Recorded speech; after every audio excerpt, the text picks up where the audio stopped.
Thanks to the Catholic Church, certain monasteries preserved the cultural treasures which would later provide the foundations for the revival of economic activity.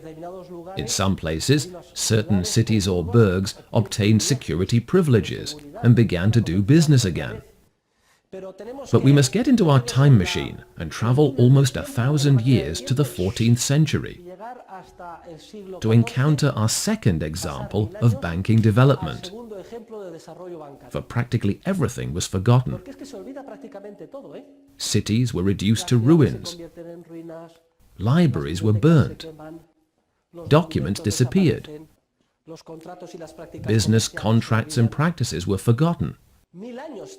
We are talking about 1,000 years of obscurantism. Our second historical example is that of bankers in the late Middle Ages. We have documentary evidence that in the medieval period, banking activity re-emerged. Initially, around a number of military religious orders formed to assist in the Crusades. The most important of these was the Templar order. The Order of the Templars was founded in Jerusalem in the year 1119 to protect pilgrims traveling to the Holy Land. The Templars were very powerful. They were a religious military order.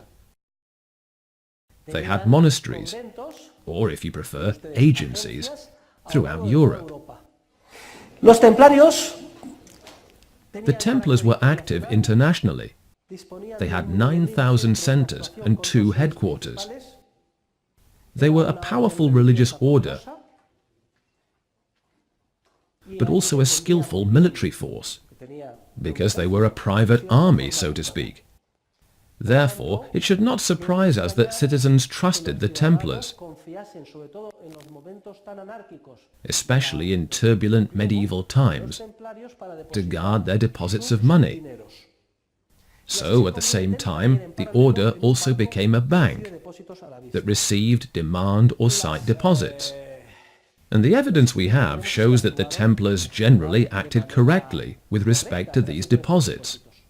But oh, ladies and gentlemen, they aroused envy, especially in the authorities, and particularly in the King of France, Philip the Fair, who realized that the Templars were guarding enormous treasures.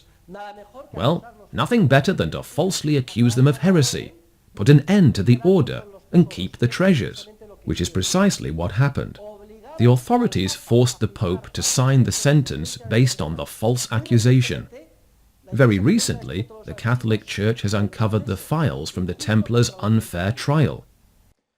As a result of the trial, the heads of the order were put to death. Jacques de Molay, the Grand Maître of the Templars, was sentenced to be burned at the stake. And once the order was dissolved, the authorities, specifically the King of France, appropriated all of the wealth. Well,